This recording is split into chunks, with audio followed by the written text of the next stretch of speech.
Dans cet épisode de Cruauté en face, nous allons plonger dans une affaire où la trahison, la manipulation et l'avidité ont conduit à une issue tragique. Une enseignante respectée, une disparition mystérieuse et un époux dont les secrets ont été révélés au grand jour. Nous pensons souvent que les liens du mariage sont indestructibles, fondés sur l'amour et la confiance, mais parfois, ces liens cachent des intentions bien plus sombres. Restez bien jusqu'à la fin, car cette histoire révèle comment une relation apparemment parfaite peut masquer une réalité terrifiante. Je suis Genéza et aujourd'hui, nous allons explorer ensemble comment une femme a été trahie de la manière la plus impensable. Préparez-vous, car même les serments les plus sacrés peuvent dissimuler les trahisons les plus perfides. Sylvia Prigente est née au cœur d'une famille soudée composée de 4 enfants, 3 filles, un garçon et des parents travailleurs, Maria-Louise Suarez et Francisco Prigent. Francisco possédait plusieurs camions de ramassage d'ordures, un métier modeste mais stable, comme on dit. Toute la famille vivait dans la province de Buenos Aires, en Argentine. Sylvia, elle, avait réalisé le rêve qu'elle portait depuis toute petite, devenir institutrice. Et pas juste pendant 2 ou 3 années. Non.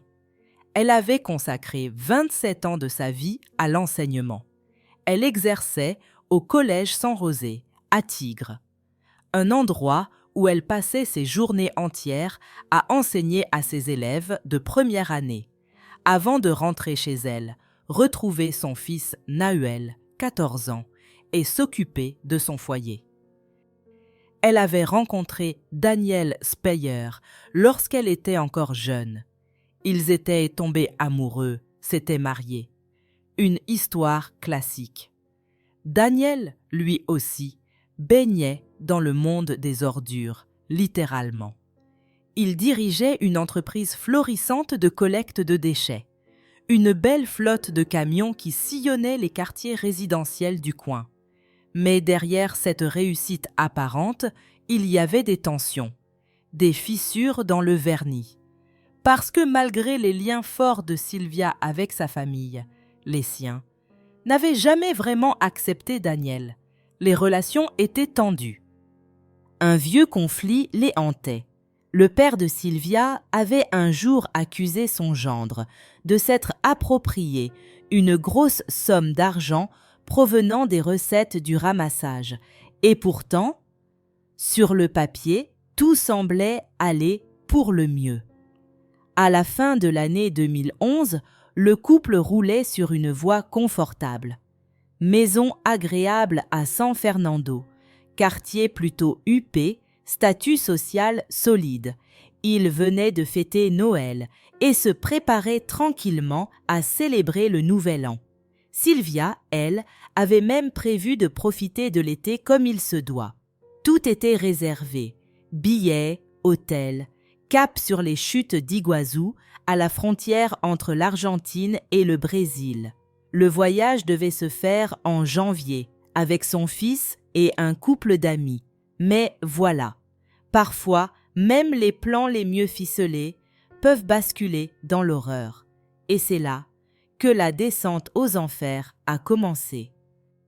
Jeudi 29 décembre 2011, vers 18h30, Sylvia a quitté sa maison. Elle a dit à son fils qu'elle devait juste faire quelques courses rapides, qu'elle serait de retour dans un instant. Rien d'alarmant. Elle est sortie comme elle était, habillée simplement, en tenue de maison.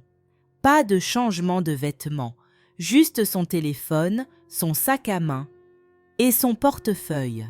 Mais elle n'est jamais revenue. Selon les premières déclarations de son mari, Daniel, il serait rentré chez eux à peine 10 minutes après le départ de Sylvia. Nahuel, leur fils, lui aurait dit que sa mère était sortie faire des courses. Daniel, lui, a raconté qu'il s'était allongé et qu'il s'était endormi jusque vers 21 heures.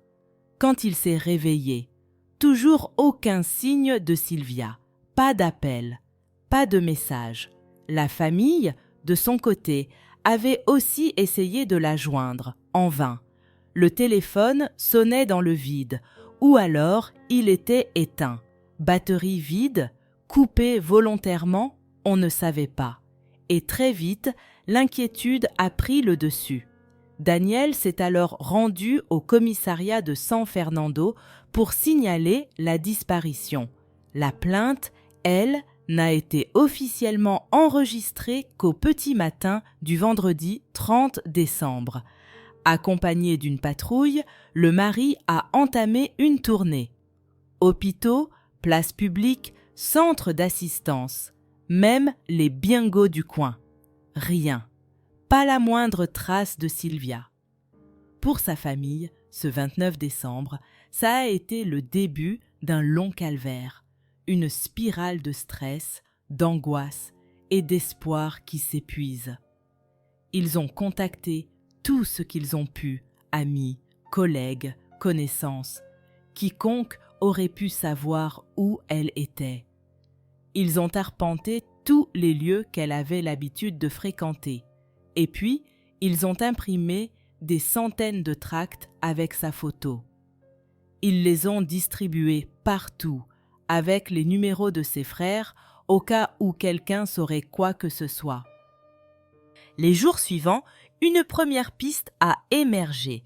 Une mère d'élève de Sylvia a affirmé l'avoir vue ce jeudi-là, à 18h30, attendre un bus à l'arrêt situé entre les rues La Serra et Constitution, à San Fernando. Une information cruciale, une heure précise, un lieu exact. Rapidement, l'hypothèse d'un enlèvement a été évoquée. Mais les jours ont passé et personne n'a jamais appelé pour réclamer une rançon. Pas un mot, pas une exigence. Le silence total. Une autre possibilité a surgi. Sylvia aurait peut-être quitté la maison volontairement. Mais là, la famille s'est dressée comme un seul homme. Impossible. Sylvia adorait son fils. Elle ne l'aurait jamais abandonné. Et puis, elle avait une vie stable, des projets, même des formations prévues pour février 2012. Non, cette version-là ne tenait pas la route. Certains ont insinué que le couple battait peut-être de l'aile, qu'il y avait des tensions, de l'argent en jeu, de l'argent que Daniel aurait dû à Sylvia. Mais tout ça a été balayé par la sœur de Sylvia, Gladys Prigent. Selon elle, aucun conflit, ni avec Daniel, ni avec qui que ce soit. Pour elle, le couple formait une union normale, rien d'alarmant. Et pourtant, le lundi 2 janvier 2012, la famille a organisé une marche pacifique dans les rues de la ville. Environ 400 personnes ont répondu à l'appel. Proches, amis, collègues, représentants et élèves du collège San José. Tous réunis, à la nuit tombée, sur la place du canal San Fernando. Ils ont marché ensemble, sur 10 pâtés de maison, jusqu'au poste de police. Ils ont exigé que les recherches s'intensifient. Et surtout, ils ont crié leur espoir de revoir un jour leur maîtresse bien-aimée, debout devant leur classe. En tête du cortège, les 3 frères de Sylvia. Et Nahuel, son fils, le regard droit mais brisé. Mais un grand absent a fait jaser Daniel. Le mari n'était pas là. Il a expliqué plus tard qu'au même moment, il se trouvait au commissariat pour répondre aux enquêteurs. Il a même assisté à la vérification des images de surveillance de la marche. Plus de 3 heures de vidéos épluchées une par une. Parce que, paraît-il, certains criminels aiment se fondre dans la foule des manifestations après avoir commis leurs méfaits. Chercher à observer, à contrôler ou juste à savourer. Mais dans ce cas-là, rien. Aucun visage suspect, aucun geste étrange, rien qui ne sorte de l'ordinaire. Et pourtant, dans les témoignages des proches, une certitude a commencé à prendre forme. Non, le mariage de Sylvia n'était peut-être pas aussi paisible qu'il y paraissait. Petit à petit, les fissures ont commencé à apparaître. Certains proches ont révélé un détail troublant. Sylvia partait toujours en vacances seule, avec son fils. Daniel, lui, ne les accompagnait jamais. Et ce n'était pas une fois ou deux, c'était systématique. Puis, une rumeur a fait surface. Daniel aurait eu des dettes envers sa propre femme. Bien sûr, il s'est empressé de tout nier. Mais dans le même temps, des journalistes ont rapporté que Sylvia aurait emporté 20 000 pesos, soit environ 3 636 € de l'époque, depuis une boîte forte qu'elle gardait à la maison. Officiellement, Daniel a tout démenti devant les caméras. Officieusement, il aurait confié aux enquêteurs que oui, Sylvia avait bien pris l'argent. Curieux retournement. Évidemment, comme dans toutes les affaires de disparition conjugale, il est rapidement devenu une personne d'intérêt. Il a été placé sous la loupe. Pas forcément coupable, non, mais on le regardait de très près. La police a lancé un premier ratissage avec des chiens pisteurs sur le dernier endroit où Sylvia avait été vue. Les bêtes n'ont rien détecté. Rien. Pas une odeur, pas une trace, zéro. En parallèle, les enquêteurs ont commencé à décortiquer les images des caméras de sécurité sur toute la zone, là où Sylvia avait été aperçue, et sur toutes les routes alentours. San Fernando, Tigre, tout a été scruté image par image. Mais clairement, tout n'était pas aussi idyllique que certains voulaient le faire croire. Une semaine après la disparition, une source policière a livré une info qui a jeté un sacré froid. Un mécanicien de San Fernando s'est présenté spontanément au commissariat. Il a déclaré qu'une semaine plus tôt, Daniel était venu chercher un véhicule dans son atelier, un Fiat Uno, propriété d'une cliente, qui n'était pas Sylvia.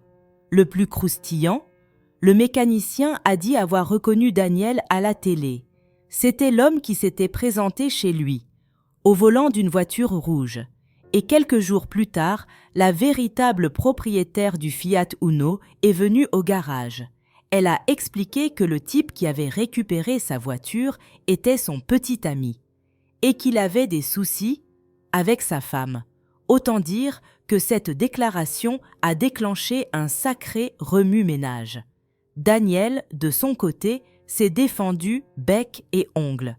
Il a juré qu'il n'y avait jamais eu de conflit conjugal lié à une autre femme. Oui, il connaissait bien la propriétaire du véhicule, mais selon lui, c'était purement professionnel. Il lui avait juste rendu service. Elle n'avait pas de moyens pour aller récupérer la voiture. Rien de plus. Juste un coup de main. Bien sûr, suite à cette révélation, les enquêteurs ont saisi la voiture personnelle de Daniel. Expertise, relevé, prélèvement, tout y est passé. Idem pour la maison familiale. Ils cherchaient la moindre trace, une empreinte, un cheveu, une goutte de sang, n'importe quoi qui pourrait faire avancer l'affaire. Daniel, lui, a assuré qu'il coopérait pleinement. Il a répété à qui voulait l'entendre qu'il n'avait rien à cacher, qu'il voulait juste que sa femme revienne. La famille de Sylvia, elle, s'est dite soulagée de voir Daniel enfin mis sous surveillance.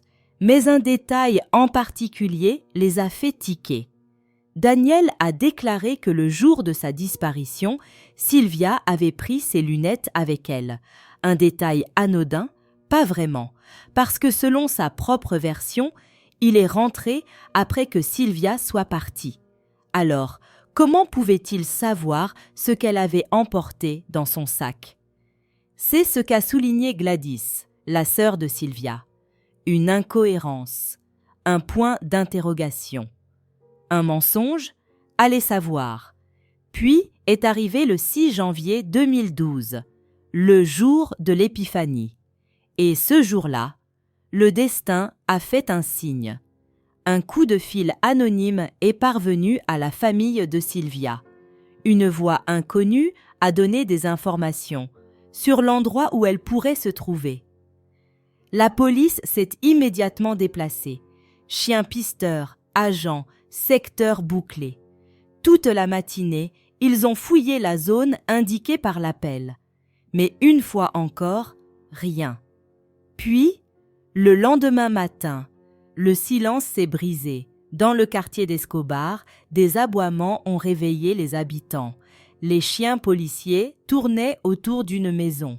Et quand les agents sont entrés, ils en sont ressortis avec un homme menotté. Son nom? Juan Carlos González, 48 ans. Chez lui, la police a retrouvé la coque du téléphone portable de Sylvia. Et ce n'est pas tout. Ils ont aussi saisi une paire de chaussures de sport, tachées, de ce qui ressemblait fortement à du sang. Juan Carlos González vivait dans une chambre bon marché. Rien d'exceptionnel. Il travaillait dans une petite boutique de téléphone portable et selon la propriétaire des lieux, il lui avait raconté qu'il avait acheté la coque du téléphone de Sylvia à un type surnommé Tarta, un habitué du magasin. Prix d'amis 100 pesos, autrement dit, même pas 50 centimes de dollars aujourd'hui. La commerçante, elle, n'en démordait pas. Juan Carlos, c'était un préfet pérégil, une expression bien connue en Argentine, qui désigne un pauvre gars qu'on prend comme bouc émissaire. Elle disait même qu'il était plus gentil que San Cayetano. Rien que ça. Même discours du côté de son propriétaire. L'homme qui lui louait sa chambre a raconté qu'il avait eu une enfance brisée, abandonné par ses parents, ballotté par la vie. Et ce locataire-là, disait-il, était du genre à regarder les infos et à s'exclamer « Il faut vraiment être un idiot pour finir en prison juste pour avoir un portable volé dans une affaire criminelle. » Oui, jusqu'au jour où ça lui est arrivé. Pendant que les enquêteurs creusaient la piste Juan Carlos, une autre découverte a changé le cours de l'enquête. Des caméras de surveillance du secteur de San Fernando ont capté les dernières images connues de Sylvia. On l'a vue marcher en direction de la commune voisine de Tigre, puis elle a emprunté une route non couverte par les caméras, et cette route-là menait à moins de 100 mètres du dépôt où étaient garés les camions de ramassage appartenant à Daniel. Et là, très clairement, la vérité a commencé à faire surface. Mais tu sais ce qu'on dit, n'est-ce pas? Savoir la vérité, ce n'est pas toujours bon. Le dimanche 8 janvier 2012, en fin d'après-midi, la nouvelle est tombée. Terrible, inévitable. Un habitant a trouvé le corps d'une femme dans un terrain vague, au nord de San Fernando. Quelques heures plus tard, l'identification a été confirmée. C'était Sylvia. Son corps a été transféré à l'hôpital de San Fernando.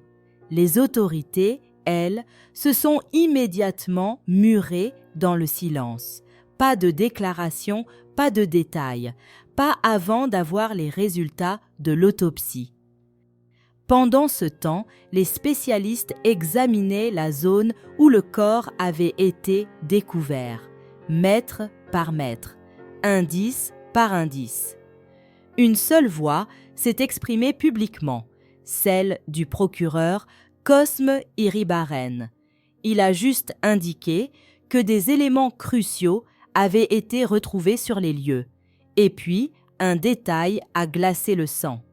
Le corps avait été abandonné près d'un site où les camions de Daniel déchargeaient illégalement leurs ordures. Interviewé par le journal Clarín, il s'est défendu. « Oui, je jette des déchets à 2000 mètres de là, mais je n'ai rien à voir avec ce meurtre. » Et lorsqu'on a abordé la question de sa supposée maîtresse, il a simplement lâché « Appelez mon avocat ». Dans les heures qui ont suivi, les infos ont commencé à fuir. Détail après détail. L'arme du crime, une arme à feu. La date de la mort, estimée au même jour que la disparition de Sylvia. Autant dire qu'elle n'a jamais eu la moindre chance. Et puis, un mot a commencé à circuler dans les couloirs de la justice. Un meurtre commandité. Les enquêteurs ont commencé à envisager une piste glaçante. Les 20 000 pesos disparus du coffre auraient pu servir à payer un tueur à gages. Et là, la famille de Sylvia, jusque-là restée très prudente, presque muette face aux soupçons, a changé de ton. Fini les pincettes. Le regard s'est durci. La colère a pris la parole. Le frère de Sylvia n'a pas mâché ses mots. Il a déclaré publiquement qu'il ne croyait pas un mot du mari de sa sœur. Pour lui, c'était clair. Cet homme n'était pas quelqu'un de bien. Il n'avait jamais vraiment eu de bonnes relations avec la famille. Et puis, il y avait ce hasard troublant, bien trop troublant. Le téléphone, puis le corps de Sylvia, retrouvé exactement dans la zone où Daniel avait ses habitudes. Trop de coïncidences pour qu'on y croie, a-t-il lâché. Il a même évoqué un certain puits, un endroit mentionné plus tôt dans l'enquête. Il y a des contradictions, beaucoup. Et moi, je pense qu'il en sait plus qu'il ne le dit. Le lendemain de la macabre découverte, l'avocat de Daniel, maître Marcelo Adamillo, a tenté une parade. Il a déclaré que quelqu'un avait peut-être placé le corps de Sylvia là pour piéger son client. Un coup monté, une vengeance, peut-être orchestrée par des concurrents du secteur de la collecte de déchets, selon lui. Daniel aurait été menacé, intimidé, victime en somme, d'ennemis invisibles. Mais 2 jours plus tard, les choses ont basculé. Le rapport médico-légal est tombé. Sylvia a été tuée par 2 balles dans la tête, un tir près du lobe de l'oreille, un autre au niveau de la tempe, à la jonction des maxillaires, calibre 38. Les projectiles ont été retrouvés dans le crâne de la victime, mais ni l'arme ni les douilles n'ont jamais été retrouvées. Le corps, en état de décomposition avancée, n'a pas permis de dire si les tirs avaient été faits à bout portant. Impossible aussi de déterminer si Sylvia avait été frappée avant d'être tuée. Ce qu'on a pu établir, en revanche, elle portait exactement les vêtements décrits par son fils le jour de sa disparition. Et près du cadavre, les enquêteurs ont retrouvé un sac contenant ses effets personnels, ses papiers, et, un peu plus loin, des objets partiellement brûlés. Probablement des preuves que le ou les meurtriers ont tenté de faire disparaître. Le 11 janvier, le parquet a demandé l'arrestation de Daniel. Évidemment, son avocat s'y est opposé. Il a crié au lynchage médiatique, accusant les journalistes d'avoir révélé trop tôt la procédure en cours contre son client. Mais à ce moment-là, le vent avait tourné. 2 semaines après sa disparition, les funérailles de Sylvia ont eu lieu dans les locaux de la caserne des pompiers de San Fernando. Plus d'une centaine de personnes ont fait le déplacement, des amis, des collègues, des voisins, et surtout des élèves, ceux qu'elle avait chéris pendant tant d'années. Dans les larmes, dans les applaudissements, dans les cris silencieux de justice, le cercueil de Sylvia a quitté la caserne pour rejoindre le cimetière municipal de Tigre, là où son corps, désormais, repose en paix. Et pour sa famille, ne restait plus qu'une chose à poursuivre, la justice. Mais la scène la plus lourde a eu lieu cette nuit-là. Peu après minuit, Daniel s'est présenté à la caserne, accompagné de Nahuel. La famille de Sylvia l'a laissé s'approcher du cercueil. 23 ans de mariage, après tout, mais 15 minutes plus tard, ils lui ont demandé de partir. Il a obéi. Il est reparti, silencieusement. Ce même jour, le parquet a enfin révélé les raisons de la demande de détention, et elles étaient solides, très solides. Les enquêteurs avaient passé des heures à analyser les caméras de sécurité routière entre le dernier endroit où Sylvia avait été vue et l'endroit où son corps a été retrouvé. Et devinez quoi? Daniel avait menti. Il avait déclaré être rentré peu après le départ de Sylvia et avoir dormi jusqu'à 21 heures. Mais les caméras racontaient une toute autre histoire. À 20 heures passées, on le voyait au volant de sa 4x rouge. Et la route qu'il empruntait, elle reliait son domicile à la zone où Sylvia a été tuée. Et ce n'est pas tout. À 21 heures, une autre caméra l'a capté, encore dans les parages. Le procureur Cosme Iribarren a déclaré que ces vidéos étaient déterminantes. Elles ont permis de demander son arrestation pour homicide aggravé par lien conjugal, un crime passible de prison à perpétuité. Mais il y a eu pire encore. La police a utilisé la triangulation des antennes relais. Et à 21h10, Daniel a passé un appel téléphonique depuis la zone du Dic-Lugin, tout près de l'endroit où le corps de Sylvia a été découvert. L'autopsie a confirmé que Sylvia avait été assassinée entre 18h et 21h le 29 décembre. Et rappelez-vous, le garagiste avait parlé d'une amante. Daniel avait nié, haut et fort. Mais les caméras ont capté autre chose. Le même après-midi de la disparition, on a vu une femme, celle du fameux Fiat Uno blanc, attendre dans une station-service. Capot levé. Et puis, Daniel est arrivé. Ils ont échangé de voiture. Puis il est reparti. Et le plus ironique, s'il avait tout nié publiquement, il aurait fini par admettre, sous pression, en interrogatoire, qu'il avait bel et bien une liaison. Mais les enquêteurs, eux, en étaient convaincus. Il n'avait pas agi seul. Sylvia aurait été attirée sous un faux prétexte par quelqu'un en qui elle avait confiance. Et cette personne-là était peut-être encore en liberté. Le lieu du crime n'avait rien d'un hasard, familier, discret et plongé dans l'obscurité à cause de lampadaires hors service.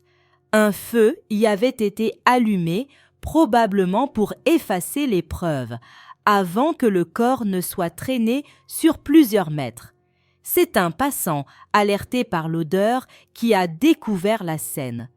Pour les enquêteurs, le crime impliquait au moins 3 personnes, mais les soupçons se sont vite concentrés sur Daniel. Le lendemain, grâce à des images de vidéosurveillance et des appels suspects, Daniel a été arrêté devant la maison de sa mère, sous les yeux de son fils, Nahuel. Il a été inculpé pour meurtre aggravé par lien conjugal. Son avocat, bouleversé, a refusé de continuer sa défense, affirmant « Je ne défendrai pas un assassin, même si je continue de croire en lui ». L'affaire a rapidement pris une autre tournure. Daniel aurait promis à sa maîtresse de se débarrasser de sa femme avant la fin de l'année. 2 appels suspects passés le 29 décembre, l'un à Sylvia, l'autre à sa maîtresse, ont renforcé les soupçons. Pourtant, il a continué de nier, évoquant un complot lié à ses concurrents dans le secteur des déchets. Pendant sa détention, Nahuel a été confié à sa famille paternelle et suivi psychologiquement. Puis, le 28 janvier 2012, un nouveau suspect a émergé, Georges Ramon Bini, employé et proche de Daniel, accusé de complicité. Il aurait tenté de revendre le téléphone de Sylvia et menti sur son alibi. C'est aussi lui qui, selon une dénonciation anonyme, aurait indiqué l'endroit où gisait le corps. D'abord silencieux, Daniel a fini par avouer sa liaison avec Maria Cristina Soria, qui vivait près du lieu du crime. Lors de l'audience, la mère de Sylvia a raconté l'avoir fixé dans les yeux et vu qu'il comprenait ce que cela voulait dire. Mais le rebondissement final est venu de Georges. 1 mois après son arrestation, il a rompu le silence. Il a déclaré que Sylvia était morte, dans ses bras, et qu'ils étaient amants depuis 1 an. Le terrain vague, c'était leur lieu de rendez-vous. Il dit avoir voulu rompre leur relation, ce qui aurait déclenché une réaction violente de Sylvia, armée. Selon lui, une lutte aurait suivi, 2 coups de feu seraient partis et Sylvia serait morte. Il prétend ne pas savoir qui a tiré. Il a fui avec son téléphone et aurait suspendu l'arme à un fil barbelé. Mais elle n'a jamais été retrouvée. La famille de Sylvia a qualifié cette version de mensonge honteux. Sylvia avait peur des armes et n'était pas du tout combative. Le procureur y a vu une tentative de dédouaner Georges et Daniel. Pourtant, des appels entre les 2 hommes avant et après le meurtre ont été retrouvés. Une caméra montre aussi une femme sur le siège passager de la voiture de Daniel, juste avant le crime. La défense a évoqué l'usage d'une carte de transport pour prouver que Sylvia s'y était rendue seule, sans convaincre. Puis une écoute téléphonique a capté Daniel disant « Je l'ai fait tuer » et une note écrite de la main de Sylvia affirmait « Mon frère, Daniel, veut me tuer ». Près du corps, une boîte de préservatifs avec un utilisé a renforcé la thèse du piège. En juillet 2012, Georges a changé sa version. Il a accusé Daniel d'avoir planifié le meurtre, de lui avoir demandé d'acheter l'arme et d'avoir proposé 20 millions de pesos pour qu'il endosse le crime. Il aurait menacé de tuer sa fille s'il refusait. En octobre 2014, le procès a débuté. La procureure a présenté un puzzle accablant. Appel, vidéo, mensonge, géolocalisation, un crime prémédité. La défense, elle, a tout contesté. Mais au final, les juges Maria Angelica Echeverri, Deborah Ramirez et Federico Tula ont tranché.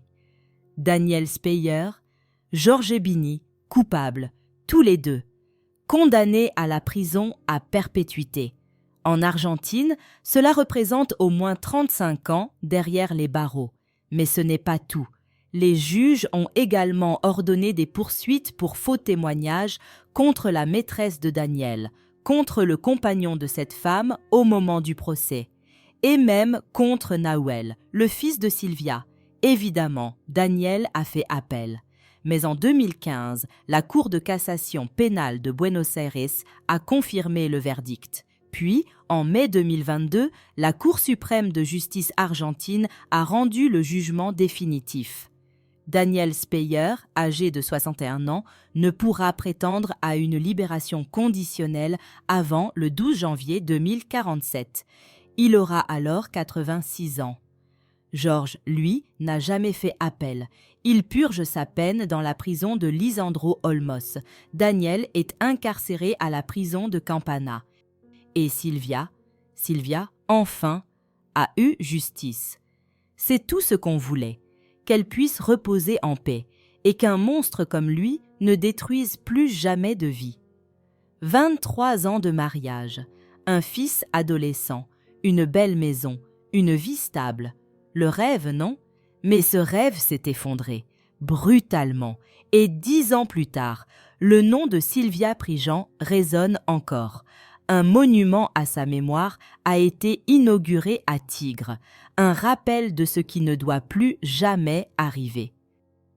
Eh bien, chers spectateurs, c'est ici que se termine l'histoire criminelle d'aujourd'hui. Je serais très intéressée de connaître votre avis, alors je vous invite à le partager dans les commentaires de la vidéo, toujours dans le respect de la victime et de sa famille. N'oublions jamais que nous pouvons débattre, mais avec le respect que chacun mérite. Je vous rappelle de vous abonner à la chaîne et de laisser un like pour me faire savoir que mon travail vous plaît. Bonne nuit et à la prochaine histoire criminelle.